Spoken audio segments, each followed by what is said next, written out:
Let's make your guitar solos so much better by adding dynamic range. When we start playing the guitar, we generally come in at like a 7 out of 10. Right, picking.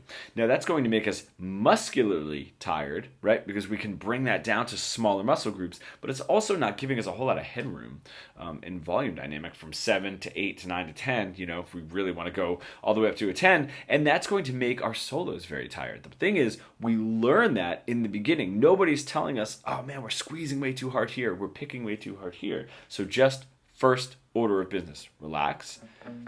Do your warm-ups as lightly as possible. Get really used to playing at a 1 or a 2. All right. Now, if we want to put this in our solos, we can very simply, cool, whatever. But if I can scoop in and out, right, that's going to make it sound a little nicer. Maybe an entire phrase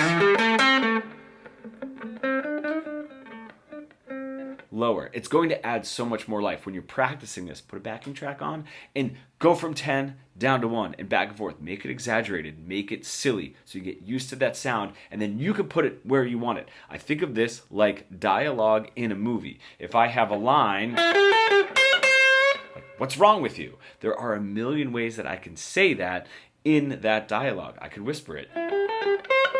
Like, what's wrong with you? Now, what happens leading up to that line and afterwards will make that line make sense. This is just like when we're using phrasing to tell a story in our guitar solos. We're never forgetting. We're always remembering and considering what it is that we just played. So it's going to make sense, and the choice is going to be correct as long as it's deliberate, right?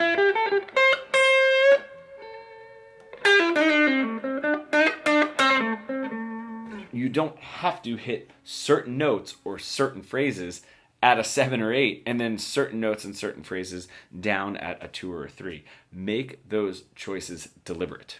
If you can make those accents rhythmically interesting, we can do it within a whole phrase.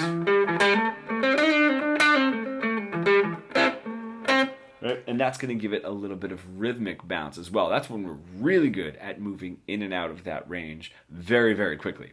If you are stuck in that boring, robotic guitar solo plateau that we all get stuck into, and you really want to bridge the gap between your creative ideas and what you're able to play, becoming fully fretboard fluent, comment pro below and we can get started.